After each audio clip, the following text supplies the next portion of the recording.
Assalamualaikum warahmatullahi wabarakatuh. Salam Kader Madrasah Muallimin Muhammadiyah Yogyakarta.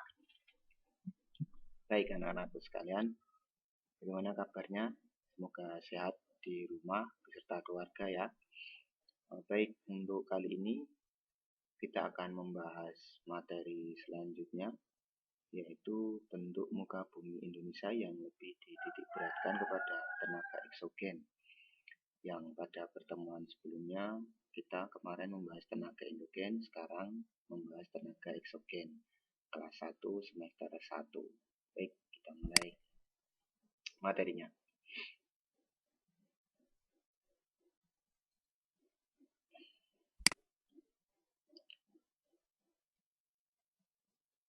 Nah, tenaga eksogen. Tenaga eksogen adalah suatu tenaga pembentuk muka bumi yang berasal dari luar. Waduh, benar. Saya close dulu nih. Ya, saya ulangi ya. Tenaga eksogen adalah suatu tenaga pembentuk muka bumi yang berasal dari luar. Nah, tenaga eksogen itu juga disebut juga dengan tenaga yang merusak, bersifat merusak. Kenapa merusak? Karena dia merubah struktur dari bentukan yang sudah dibuat oleh tenaga endogen. Nah, beberapa tenaga eksogen, contoh-contoh dari tenaga eksogen itu terdiri dari pelapukan, erosi, dan sedimentasi. Kita bahas satu persatu. Kita mulai dengan pelapukan. Pengertian pelapukan itu adalah suatu kegiatan meluruhnya partikel-partikel batuan dari besar menjadi kecil. Jadi kalau dalam slide pengertian pelapukan adalah suatu proses perusakan batuan. Nah, proses perusakan batuan ada yang berasal dari cuaca, temperatur, air, atau organisme. Nah, ini kenapa kok ada ini ya?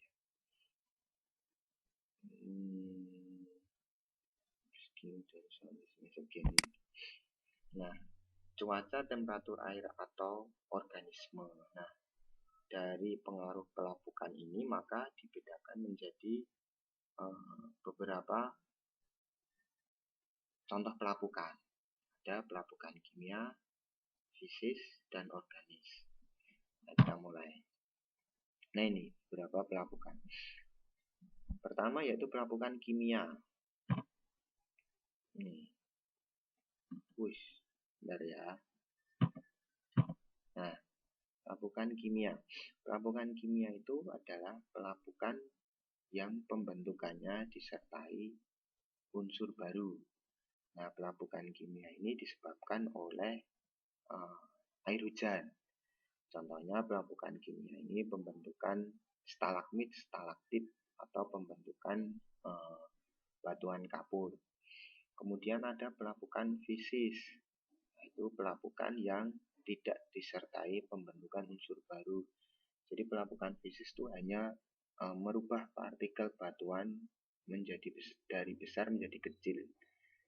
Jadi misalnya keraka, kerikil, pasir, debu. Nah, itu masuk kategori pelapukan fisis.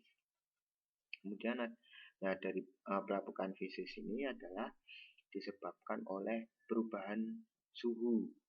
Nah, contoh-contoh pelapukan fisis ini maksimal terjadi pada daerah dengan amplitudo harian atau perubahan suhunya itu drastis, amplitudo hariannya itu tinggi.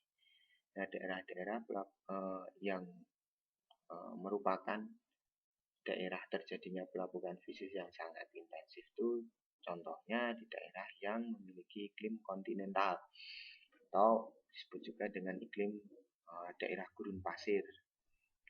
Nah, itu contoh di Arab. Jadi pada saat siang itu panas, kalau malam dingin. Nah, bentukannya adalah terdapat gurun pasir.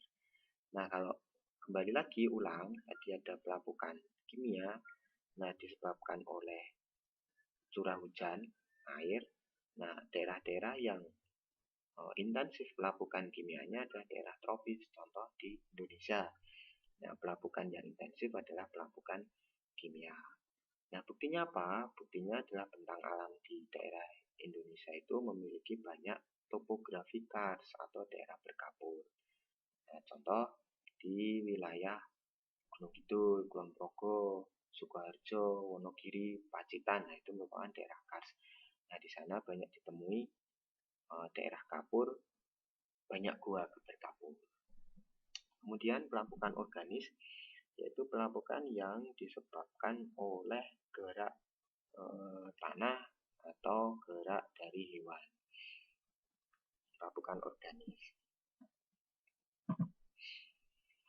Kemudian selanjutnya adalah erosi.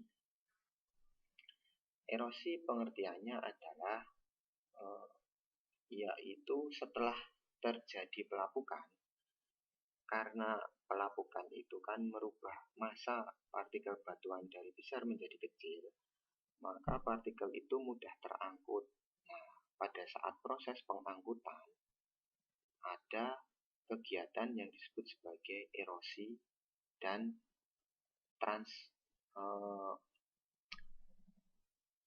apa itu istilahnya itu dia itu membawa transportasi. Nah, jadi ada proses erosi dan transportasi. Itu disebabkan oleh batuan-batuan yang tadi terlapuk dari besar menjadi kecil, mudah terbawa, maka terjadi erosi. Nah, setelah tadi partikel batuannya itu mudah terangkut, ada dua kegiatan tadi, yaitu terbawa, yaitu transportasi. Yang kedua adalah erosi. Nah, erosi itu disebut juga dengan mengikis, yaitu terkikisnya partikel-partikel hasil dari batuan yang terlapuk tadi, kan dia kan terangkut tuh. Dari siapa? Siapa yang mengangkut? Yang mengangkut adalah angin, air, gelombang, gletser. Maka disebut sebagai erosi air, gelombang, gletser, dan angin. Jadi yang mengangkut agennya itu. Nah, pada saat terangkut itu kan partikelnya random tuh. Nah, random itu saling bertabrakan. Nah, maka disebut sebagai erosi. Jadi partikel-partikel yang random itu terbawa dan saling bertumbukan, mengikis, maka terjadi erosi atau pengikisan. Begitu juga dengan pada saat partikel-partikel batuan, partikel batuan yang hasil dari pelapukan kemudian tertransportasi atau terbawa oleh agen tadi, itu bertabrakan dengan permukaan bumi. Nah, itu juga terjadi pengikisan, gesekan. Itu juga disebut sebagai dengan erosi. Nah, ini. Nah, tadi ya sudah disinggung bahwa agen erosi terdiri dari laut, sungai, angin, dan es. Nah, ini adalah agen yang menyebabkan terjadinya erosi, gitu ya. Jadi ada erosi laut, sungai, angin, dan es. Nah, contoh erosi sungai. Nah, erosi sungai itu, kamu pasti pernah melihat sungai ya. Sungai yang mengalir dari hulu ke hilir, dari dataran tinggi ke dataran rendah. Nah, pada saat sungai itu mengalir, dia terpengaruh oleh gaya gravitasi, maka dia memiliki tenaga penggerak. Nah, pada saat air itu mengalir di sungai itu, maka terjadi gesekan. Nah, gesekan-gesekan itulah yang kemudian membentuk suatu pengikisan atau erosi. Maka disebut sebagai erosi sungai, yaitu agennya adalah sungai. Jadi erosi-erosi sungai itu misalkan terjadinya di sungai di daerah hulu, dataran tinggi. Nah, sifat dari sungai di daerah hulu atau dataran tinggi itu dia dalam tapi sempit. Itu. Jadi tidak lebar, dia sempit. Nah, erosinya itu erosi vertikal atau erosi ke dalam. Jadi semakin lama menggerus kedalaman, tidak menggerus ke samping. Maka sungai-sungai yang ada di dataran tinggi biasanya dalam dan deras. Nah, banyak dijumpai juga jeram atau air terjun. Nah, itu pasti di dataran tinggi. Nah, kalau sungai di muara, di hilir, dia bentukannya itu lebar tetapi dangkal. Kenapa dangkal? Karena di dataran rendah itu kan tenaga gravitasinya sudah mulai berkurang, maka sungainya itu lambat. Tetapi sungai itu tetap melakukan pengikisan, tetapi dia mengikis ke samping.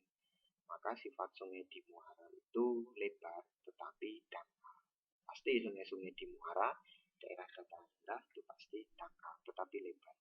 Nah, itu erosi sungai. Kemudian erosi laut. Nah, erosi laut itu contoh-contohnya, anak-anak sekalian pasti sudah pernah ke pantai kan, Kritis misalkan. Nah, itu kan ada ditemui pasir yang ada di laut di sepanjang pantai itu. Nah, pasir-pasir itu juga disebabkan oleh erosi laut atau gelombang tadi. Dia mengikis batuan-batuan atau karang, koral yang ada di pantai pasir putih, misalkan di Gunung Kidul. Nah, pasirnya putih itu disebabkan oleh pengikisan binatang cangkang, koral. Nah, itu dia terbawa ke daerah daratan atau pantai. Maka terdapat pasir-pasir putih atau bendungan-bendungan lain. Misalkan anak sekalian pernah ke pantai daerah Pacitan. Nah, itu ada tebing atau cliff. Nah, itu tebingnya itu dekat dengan pantai, dekat dengan laut. Nah, semakin lama tebing itu semakin tipis. Nah, itu disebabkan oleh erosi gelombang, erosi laut. Kemudian ada erosi angin. Nah, erosi angin ini contohnya terjadi pada daerah-daerah gumuk pasir atau sand dune. Nah, ini bentukan lahannya adalah berupa tadi gumuk pasir atau sand dune, atau batuan-batuan yang terbentuk seperti jamur, mushroom rock istilahnya. Itu disebabkan oleh batuan-batuan yang tererosi, terkikis oleh tenaga. Kemudian ada erosi es atau disebut juga dengan gletser. Nah, ini contoh slide gambar bentukannya. Nah, anak-anak sekalian bisa dilihat pada slide bagian kiri itu contoh hasil bentukan dari erosi sungai. Ada tebing-tebingnya itu. Tebing-tebing itu terbentuk karena pengikisan-pengikisan tenaga sungai. Kemudian yang di atas itu ada tebing yang ada di laut atau cliff.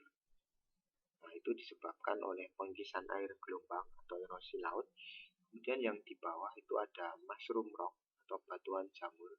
Bentuknya seperti jamur atau seperti kayak roti tawar gitu. Nah, itu disebabkan oleh pengikisan-pengikisan pasir yang terbawa oleh angin. Nah, yang paling kanan adalah erosi es atau gletser. Lanjut. Kemudian yang terakhir, tenaga eksogen yang terakhir adalah sedimentasi. Nah, kegiatan sedimentasi itu adalah suatu kegiatan hasil dari erosi suatu partikel yang tertransportkan atau terbawa lama-kelamaan tenaganya habis.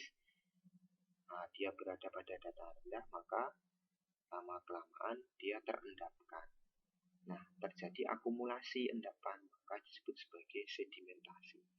Jadi setelah menempuh jarak tertentu, material yang terbawa itu juga berat, maka lama-kelamaan tenaganya habis, hilang, terendapkan. Nah, suatu endapan yang lama-kelamaan bertumpuk atau menumpuk, maka terbentuk sedimentasi dan lama-kelamaan akan menjadi sementasi. Sementasi itu istilahnya dari aktivitas sedimen yang terendapkan, terus dia membatu. Maka ada istilah batuan sedimen. Jadi ada kegiatan sementasi. Gitu. Nah, kemudian berdasarkan tenaga alam yang mengangkut, maka sedimentasi dibagi menjadi ada sedimen akuatis, yaitu sedimen yang terendapkan oleh air. Kemudian ada sedimen marin, jadi tenaga yang mengendapkan adalah air laut. Kemudian ada sedimen glasial, tenaga yang mengendapkan adalah gletser atau es. Jadi gletser itu adalah tumpukan es yang longsor. Kenapa kok longsor? Karena tumpukan itu sudah tidak sanggup menahan. Jadi yang bawah itu nggak sanggup menahan karena dia tertumpuk, terpengaruh oleh gaya gravitasi, maka dia longsor. Jadi gletser itu semacam kayak tanah longsor, bedanya itu es, bongkahan es. Kemudian sedimen aeolis atau aeris, tenaga yang mengangkutnya itu oleh angin. Nah, berdasarkan tempat pengendapan, diendapkannya di mana suatu endapan itu, ada sedimen fluvial, yaitu diendapkan di sungai. Jadi kalau anak-anak sekalian pergi ke sungai, di dataran banjir atau di bibir sungai itu biasanya kan kalian jumpai tanah-tanah yang tanahnya itu apa ya istilahnya ya? Kalau gembur nggak gembur sih. Namanya tanah aluvial. Jadi tanah subur. Dia berasal dari daerah hulu yang kemudian terendapkan di sekitar-sekitar daerah sungai yang kebanyakan di muara. Nah, itu disebut sebagai sedimen fluvial. Banyak ditemukan di sungai daerah dataran rendah. Subur tanahnya. Kemudian ada sedimen marin atau pengendapannya di daerah laut. Nah, contoh sekalian kalau pergi ke pantai, anak sekalian bisa melihat bentang alam di pantai, misalkan pasir, gisik, terus tombulu. Tombulu itu suatu endapan pasir yang menghubungkan daratan dengan pulau kecil. Nah, itu tombulu. Kemudian ada sedimen limnis, yaitu dia tempat pengendapannya di danau atau rawa. Jadi semakin lama danau atau rawa itu semakin lama akan semakin dangkal karena proses pengendapan partikel material tanah yang terbawa dari hulu ke hilir. Jadi danau itu lama-kelamaan akan dangkal. Kalau dia merupakan daerah muara dan kemudian sedimen terrestris, yaitu diendapkan di daerah darat. Dan yang terakhir ada sedimen glasial. Jadi dia diendapkan di daerah es. Nah, begitu kira-kira anakku sekalian. Terima kasih, semoga bermanfaat materi yang singkat ini. Tetap semangat, jaga selalu kesehatan di rumah. Wassalamualaikum warahmatullahi wabarakatuh.